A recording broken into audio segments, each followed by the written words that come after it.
ఈ రాత్రి వాక్య భాగాన్ని ముగిస్తున్నాను. నేను మరలా మంగళవారం మరొక అంశంతో కలుసుకుందాం. ఈ చదవబడ్డ వాక్య భాగంలో నుంచి దేవుడు మనతో మాట్లాడే సత్యాలను గ్రహిస్తున్నాం. మనం యేసుక్రీస్తు ప్రభుల వారు భూలోకానికి గొర్రె పిల్లగా వచ్చారని, ఇదిగో లోక పాపమును మోసుకొని పోవచ్చున్న దేవుని గొర్రె పిల్ల అని లేఖనాల ద్వారా రచన చేయబడుతుంది. ఈ రాత్రి కాలంలో దేవుడు మనం దర్శిస్తూ మనతో మాట్లాడే సమయంలో వాక్య భాగాన్ని గ్రహించేవారుగా ఉండాలని మనవి. ఎవరు గొర్రె పిల్ల అని జ్ఞాపకం చేసుకుంటున్నాం. దేవుని లేఖనాల్లో వరుస క్రమంలో ధ్యానం చేస్తే దీన్ని 11 భాగాలుగా ఈ వాక్యాన్ని విధించాను నేను. సో కొన్ని భాగాలు మాత్రం మనం వివరణ చేయగలిగాం.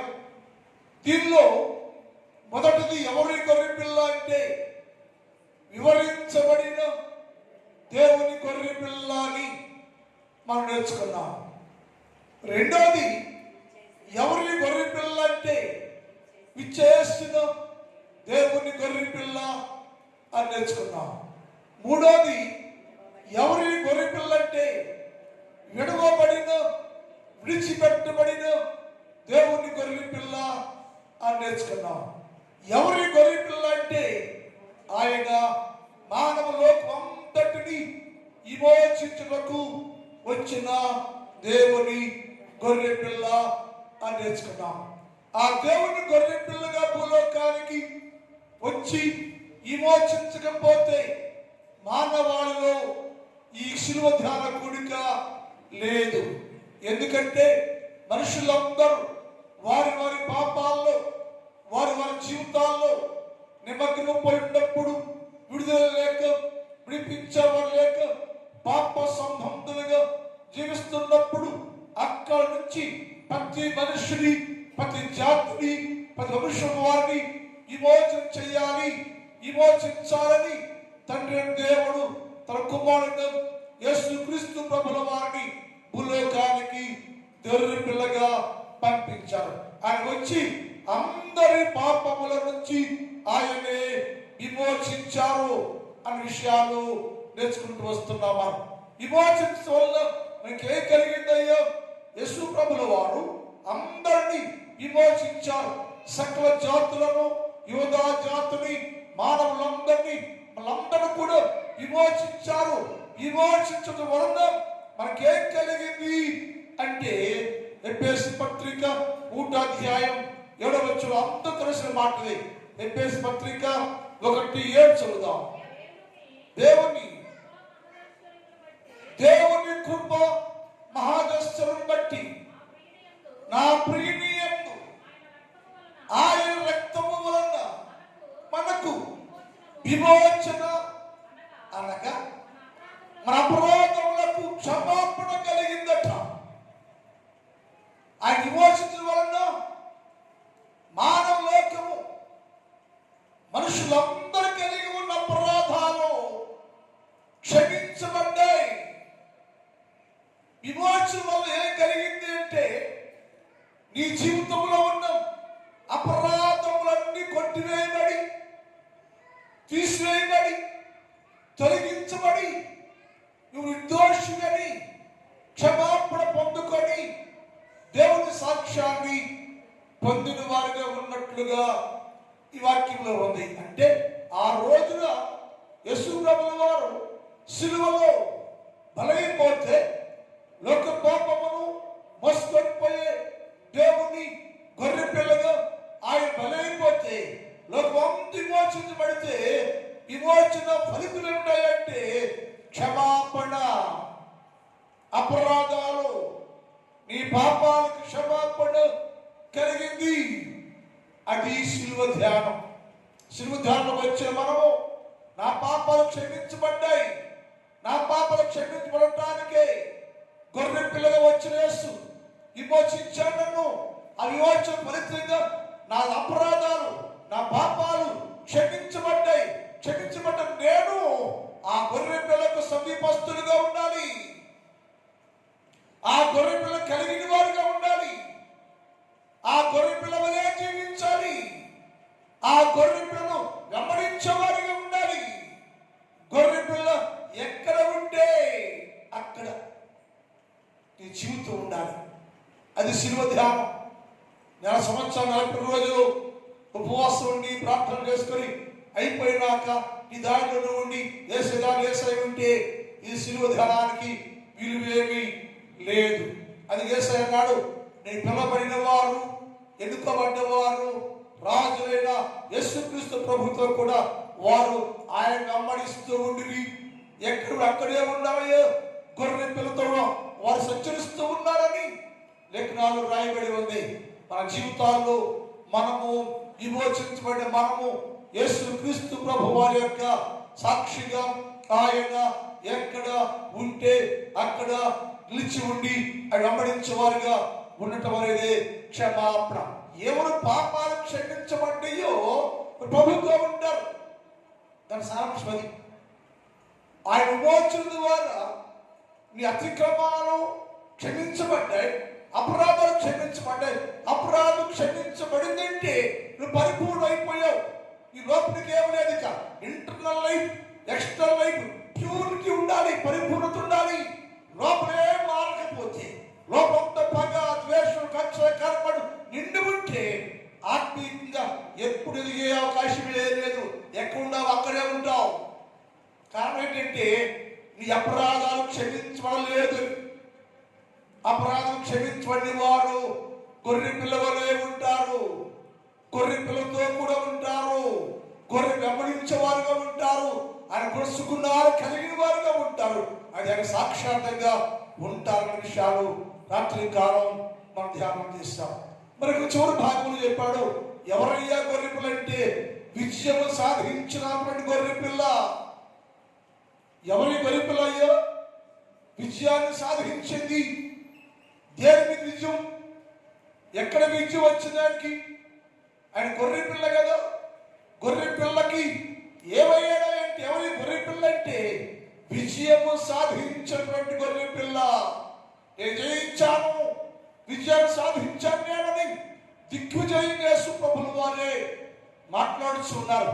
నేను విజయాన్ని సాధించానయ్యో, విజయ వీరుడు నేను, విజయం పొందాను నేను, విజయం పొందాను కనుక మీరు కూడా నా వలె విజయ సంబంధమైన వీరులుగా ఉండండి అన్నారు. ఎక్కడ విజయం సాధించవా అంటే మనకు అవసరమైన విషయం ఏంటంటే సాతాను పైన యేసు ప్రభువుల వారు విజయాన్ని సాధించడం. సాతాను ఏంటి? యేసయ్య పుట్టిన దగ్గర నుంచి రోజు యేసుక్రీస్తు ప్రభుని ఆటంకపరుస్తూ ప్రజలందరినీ రెచ్చగొడుతూ సిలువేయాలి, చంపేయాలి. శాస్త్రులు, పరిసయ్యులు, శుద్ధకాయలు, ప్రధాన యాజకులు, అన్న, కైప అని ఇలాంటి అందరినీ రెచ్చగొడుతూ యేసు ప్రభు వారికి భూలోకంలో అతను ఒక వర్గాన్ని ఏర్పాటు చేశాడు. రెండోది, సాతానికి దేవునికి వైరం కలుగుతూ ఉంది. ఈ వైరం ఏంటంటే దేవుని ప్రజలందరినీ అనగా దేవుని సంతని జనమందరినీ సాతాను స్వాధీనంలో పెట్టుకుని బందీలుగా ఉంచేస్తే అక్కడ విడిపించాలి. నేను నా ప్రజలందరూ విడిపించాలి అంటే సాతాను దాడి ఏంటంటే విడిపించాలంటే ప్రాణం ఇవ్వాలి, నాకు విడిపించాలంటే రక్తం ఇవ్వాలి, నాకు విడిపించాలంటే నువ్వు నాకు స్పలైపోవాలని కండిషన్ పెడితే అన్ని విషయాల్లో ఎక్కడ వాటర్ పాలు కాకుండా యేసయ్య అన్నాడు, నువ్వు పిచ్చోడా, నువ్వు చచ్చిపోమంటే చావని నేను, నువ్వు ప్రాణం పెట్టంటే నా ప్రాణాన్ని పెట్టను నేను, నా అంతటి నేనే నా ప్రాణాన్ని పెట్టడానికి వచ్చాను నేను. ఎందుకు పెడతావు నీ ప్రాణం? నా ప్రజలందరూ నా రాజ్య సంబంధిగా ఉండాలని చేయటానికి అందరి నిమిత్తము నేను ప్రాణ త్యాగము చేయటకు వచ్చాను. అది నా ఇష్టం, నా తండ్రి ఇష్టం. అందుకని సాతాను పైన విజయము సాధించను. లేఖనాలు చక్కగా మనం చేసే మాట్లాడే మాట యోహాను సువార్త 12వ అధ్యాయం, యోహాను సువార్త 12వ అధ్యాయం 30 చదువుతారు. యోహాను సువార్త, ఇప్పుడు ఈ లోకమునకు తీర్పు జరుగుతున్నది. ఇప్పుడు ఈ లోకాధికారి బయటికి త్రోసివేయబడెను. ఎవరైనా ఈ లోకాధికారి ఎవరు? అపవాది, సాతాను. సర్వలోకానికి అధికారం అంటే మానవాళి మొత్తం అధికారం ఉంది. యేసు చెప్పించే ఈ మనుషులు సాతాను ఏం చెప్తే చేస్తారు. అది కన్యాలంటే ఈ లోకాధికారి ఇప్పుడు ఏమైపోయింటే, ఇప్పుడు దాని యేసు ప్రభు దాడి చేశాడు, యేసు ప్రభు సిలువేయండి, చంపేయండి అని ప్రేరేపించాడు. ఎప్పుడైతే యేసు ప్రభు వారు సిలువ పైన మరణించాడో, మరణించినప్పుడు ఏమైందంటే ఈ లోకాధికారి బయటికి త్రోసివేయబడింది. సాతాను, అపవాది నన్ను జయించనుకున్నాను, నేను జయించాను, నేను ఓడించాను, నేను సిలువపై జయించాను, నేను బతికాను, నేను సజీవుడు, నేను జీవించాను నేను అని సాతాను పైన విజయాన్ని సాధించాడు గొర్రె పిల్లలబడే యేసుక్రీస్తు ప్రభుల వారు. ఎలా అంటే అది అడిగింది, ఏందయ్యా అలా మాట్లాడుతూ విజయం సాధించాడు? ఎలా సాధించావంటే నీకేం కావాలో, నీకేం రావాలో మొత్తం ఇచ్చేసా. నీకేం కావాలో, నీకేం రావాలో మొత్తం ఇచ్చేసాను. నీకు ఇచ్చేసి నా ప్రజలకు తీసుకుని నా ప్రజల కోసం నేను గొప్ప విజయాన్ని సాధించాను అన్నాడు. కొలస్సీ పత్రిక 2వ అధ్యాయం 13 చదువుతాం. కొలస్సీ పత్రిక 2వ అధ్యాయం 13-15 చదువుతాం. మరియు అపరాధముల వలన శరీరమందు మృతులై ఉండగా దేవుడు రాతపూర్వకమైన ఆజ్ఞల వలన మన మీద రుణముగా ఉన్నటువంటి, మన విరోధముగాను ఉండిన పత్రమును మేకులతో సిలువలో కొట్టి దాని మీద చేయరాతను తీసివేసి మనకే అడ్డం లేకుండా అపరాధములన్నిటినీ క్షమించేసి విడుదలకు చేశాడయ్యా. విజయం వచ్చింది నాకు. అదొక చెయ్యిపోతే, చెరిగిపోకపోతే, రుణపత్రం అలాగే ఉంటే సాతానికి ఓటు గెలుపు, సిలువకు ఓటు వచ్చి ఉండేది. నేను సిలువ పైన వాటన్నిటిని నేను తుడిచేసా, చంపేసా, ఓడించా, ప్రజలందరూ విజయం ఇచ్చి నేను విజయాన్ని సాధించాను. నేను విజయం వచ్చింది నాకు. అందుకని ఏమైంది అంటే సాతాను పైన సిలువకు విజయము కలిగింది. సాతాను పైన గొర్రె పిల్లకు విజయము సాధించాడు. ఆయన రుణపత్రం చేశాను, మన పాపాలు తీసేశాను, పాప పరిహారం జరిగిపోయింది. దేని పాపంగా మార్చావు, దేని పాపం చేశావు, ఆ పాపాన్ని తీసేశాను, నేను విజయాన్ని సాధించాని సాధించి అని అన్నాడు. ఆ ఏ సాతాను అయితే ఇలా చేసిందో దానిని బయటకు తోసేశాను. ఇంకా సిలువ లేకుండా అవకాశం లేదు. నిన్ను ఒక మూల తోసేశాను నేను. ఎందుకయ్యా అంటే విజయం వచ్చింది కాబట్టి. ఓడిపోయిన వాడు బందీగా ఉండాలి కదా. ఓడిపోయిన వాడు తోసేస్తున్నా నేను. అపవాది సాతాను నీకు ఓటు వచ్చింది, ఓడిపోయావు కనుక సాతాను మూలకు త్రోసివేశాడు. త్రోసివేయబడింది. ఎప్పుడంటే నేను విజయం సాధించాను. విజయం అవ్వగానే, విజయం రాగానే అతను నేను ఓడించేశాడు కాబట్టి అతను వెలుపు త్రోసివేశాడు. విజయం చేయాలంటే, విజయం రావాలంటే ఏం కంటే శక్తి కావాలి, బలం కావాలి అని అన్నాడు. నా బాహుబలమే. ఎలా సాధించావు ఈ విజయాన్ని? ఎలా సాధించగలిగే విజయాన్ని అంటే నా బాహుబలమే నా విజయాన్ని సాధించి ఇచ్చిందయ్యా. నా ఆత్మశక్తి, నా తండ్రి ప్రభావం, నా తండ్రి మహిమ, నా బాహుబలమే అపవాదిని ఓడించాను. ఒక్కడే నేను అపవాది సమూహాన్ని, అపవాది తంత్రాలను అపవాది మంత్రాలను ఎదిరించి ఓడించి సర్వలోకానికి విజయించి జయం తెచ్చాను, అపవాదిని ఓడించాను నేను అని యేసు ప్రభుల వారు స్వయంగా మాట్లాడి మాటలు లేఖనాలు చాలా ఉన్నాయంటే, ఎందుకంటే నేను అపవాది మీద విజయాన్ని సాధించాను కనుక ఆయన విజయము సాధించిన జయించిన గొర్రె పిల్ల ఆయన రాయబడింది. రెండోది, దేని మీద విజయం సాధించవాలి అంటే ఈ లోకాన్ని జయించాను నేను. ఒకటో సాతాను జయించాను, సాతాను విజయం వచ్చింది. రెండోది, లోకాన్ని జయించాను నేను. లోకాన్ని జయించాను నేను. లోకం అనేక శ్రమ వచ్చింది, నేత్రాశ ఉంది, శరీరాశ ఉంది, జీవభ్రమ ఉంది. లోకమే నాకు వ్యతిరేకంగా ఉంది. లోకంలో మనుషులు అందరూ నాతో ఉన్నవారే సిలువయ్యండి సిలువయ్యండి చంపేయండి అని కేకలు వేస్తున్నారు. అయితే నేను లోకము పాపమైతే, లోకము మోసమైతే, లోకము చెడైతే ఈ లోకాన్ని నేను జయించా. యోహాను సువార్త 16:32-33 చదువుతాం. యోహాను సువార్త 16:32-33. ఇదిగో ప్రతివాడు 16:32 ఇదిగో మీలో ప్రతివాడు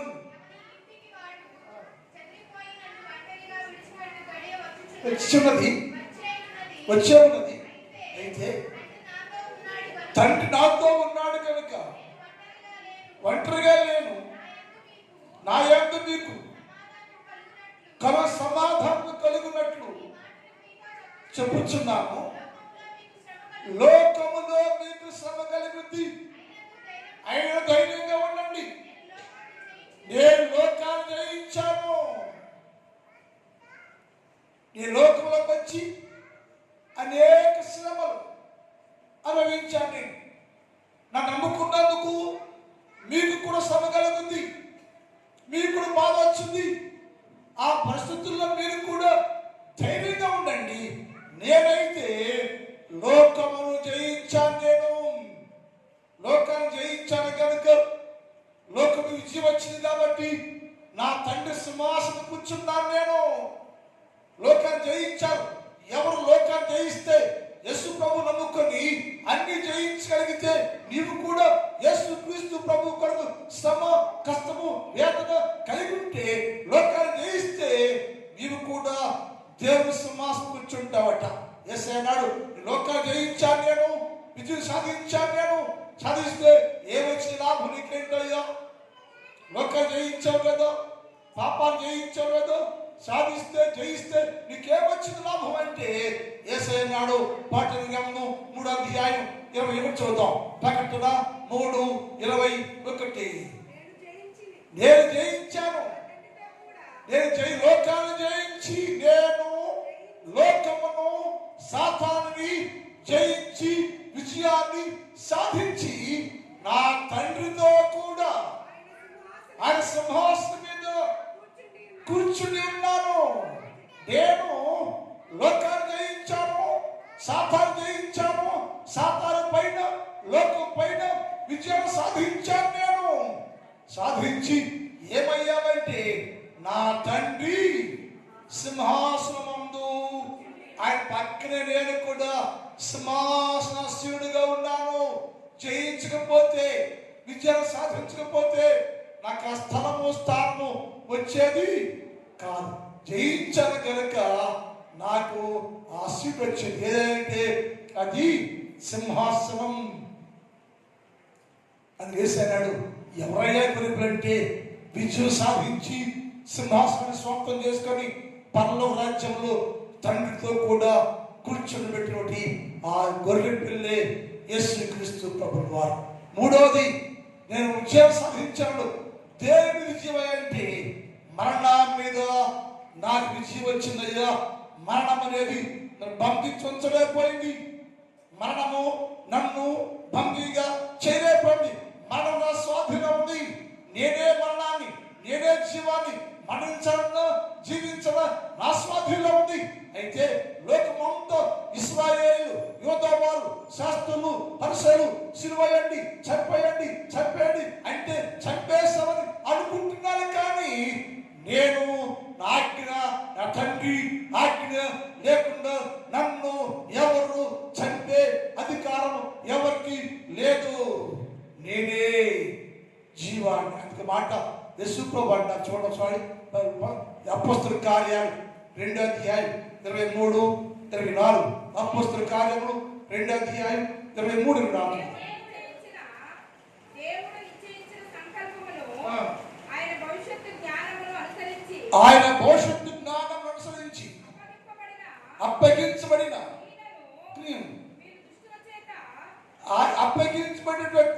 దేవుని ప్రణాళికను మీరు దుస్తుల చేత సిలువ చంపినవన్నీ ఒక ప్రణాళిక సిద్ధపరచబడిన ప్రణాళికను ఏర్పాటు చేసుకుని సర్వ మానవాళి పాప పరిహార్థమై సిలువలో ప్రాణము పెట్టి లోకాన్ని విమోచించి, లోకాన్ని రక్షించి, లోకాన్ని కాపాడటానికి వచ్చిన దేవుని గొర్రె పిల్ల అనబడే యేసు క్రీస్తు ప్రభుల వారు మీరు సిలువ వేసి చంపేశారు. మరణము చంపేశారు, సమాధి పెట్టేశారు. కానీ మరణము ఆయన బంధించలేకపోయింది.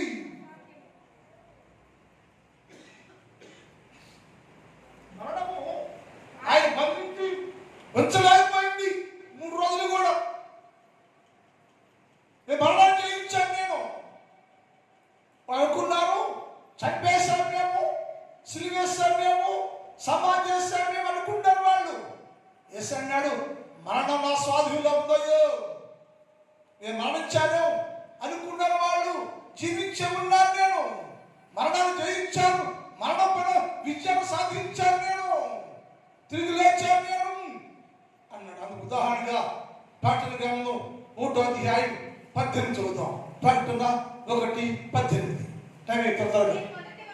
నేను మొదటి వాడను, గమనించాను, నేను మొదటి వాడను, కనపటి వాడను, జీవించువాడను, నేను మృతుడు రైతుని కానీ ఇదిగో యుగ యుగము జీవించే ఉన్నాను నేను. మరియు మరణం యొక్కయు పాతాళ లోకం యొక్కయు తాళము నా స్వాధీనంలో ఉందయ్యా. మనము రమ్మంటి రావాలి, మనము నేను పొమ్మంటి పోవాలి. జీవ మరణాలు నా స్వాధీనంలో ఉండి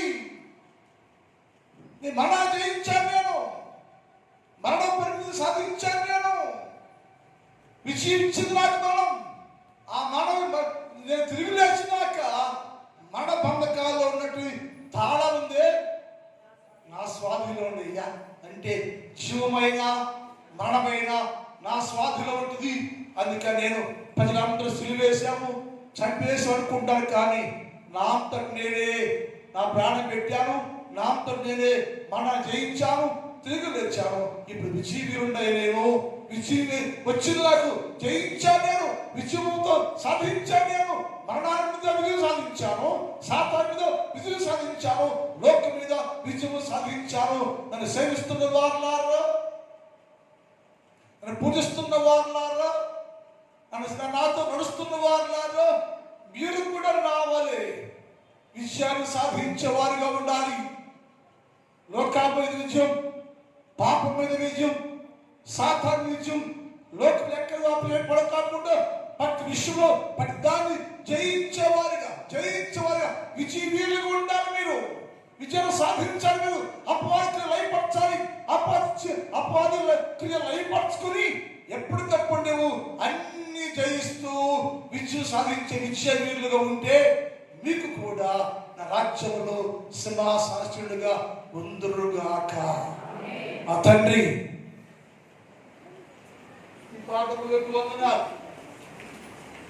పరిశుద్ధుడు అయిన దేవ, ఈ వారం అంతా మాతో మాట్లాడారు. లోక పాపము మోసుకొని పోవచ్చున్న దేవుని గొర్రె పిల్ల, ఎవరి గొర్రె పిల్ల అనే విషయాలు ఈ వారం ధ్యానించే తండ్రి. వివరించబడిన గొర్రె పిల్లని విషయాలు లోతుగా మీరు ధ్యానించలేదు, సమయం కొద్దిగా ధ్యానించాం ప్రభా. విచ్చేసిన దేవుని గొర్రె పిల్లని, విడవబడిన దేవుని గొర్రె పిల్లని, విమోచించిన దేవుని గొర్రె పిల్లని, విజయం సాధించిన దేవుని గొర్రె పిల్లని, దేనిపైనంటే సర్వలోకం పైన మరణం పైన విజయం సాధించి మా జీవితాలన్నీ కూడా విమోచించి మనందరూ కూడా పాప క్షాపణ కలిగేసిన దేవుడు అయ్యా. నీవు నీ శిలువ వల్ల మా జీవితాల్లో మార్పు, నీ శిలువ వల్ల మా జీవితాల క్షమాపణ, నీ శిలువ త్యాగం వల్ల మా జీవితాల విమోచన కలిగిందయ్యా. అది మేము గ్రహించుకొని మా జీవిత కాలం అంతా పరిపూర్ణ పరిశుద్ధులుగా నీ వలె మేము కూడా లోకమును జయించేవారిగా ఉంచండి. ఈ రాత్రి స్థలంలో ఉన్న ప్రతి బిడ్డలను దీవించండి, ఆశీర్వదించండి, బలపరచండి. ఈ నామమును గొప్ప చేయమని ప్రార్థన చేస్తున్నా. నా సంఘాన్ని దీవించండి, నా సంఘాన్ని కాపాడండి, నా సంఘంలో ప్రతి కుటుంబాన్ని దీవించండి, ఆశీర్వదించండి. కష్టపడి పనులు చేస్తున్న వీళ్ళందరినీ దీవించండి, ఆశీర్వదించండి. వ్యవసాయం చేస్తున్న ప్రతి వ్యవసాయదారుడు మంచి పంటలు కుర్చుకోవడానికి సహాయం చేయండి. అలాగే ప్రభు పరీక్షలు రాస్తున్న వీళ్ళందరినీ దీవించండి, అతి శ్రేష్టమైన జ్ఞానంతో నింపండి. ప్రతి సబ్జెక్టుల బిడ్డలు ఫస్ట్ ర్యాంకులో పాస్ అవ్వండి, గొప్ప కార్యాలు జరిగించండి, దీవించండి. రేపు ఆదివారం పరిశుద్ధాల కార్యక్రమాన్ని క్రమంగా మర్యాదగా జరిగించి మీరు మాత్రమే మహిమ పొందుకోవాలని యేసు వారి పరిశుద్ధ నామములో ప్రార్థిస్తున్నాం తండ్రి, ఆమేన్. అందులో చిన్నమండి. ఎందుకో నన్నింతగా నీవు ప్రేమించితి ఓ దేవా, అందుకో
తండ్రి దేవుని ప్రేమ, కుమారుడు యేసుక్రీస్తు వారి కృప, పరిశుద్ధాత్మ దేవుని యొక్క అన్యోన్య సహవాసం ఇప్పుడు ఎప్పుడు ఎల్లప్పుడు సదాకాలము మనందరికి తోడై ఉండును గాక. ఆమేన్.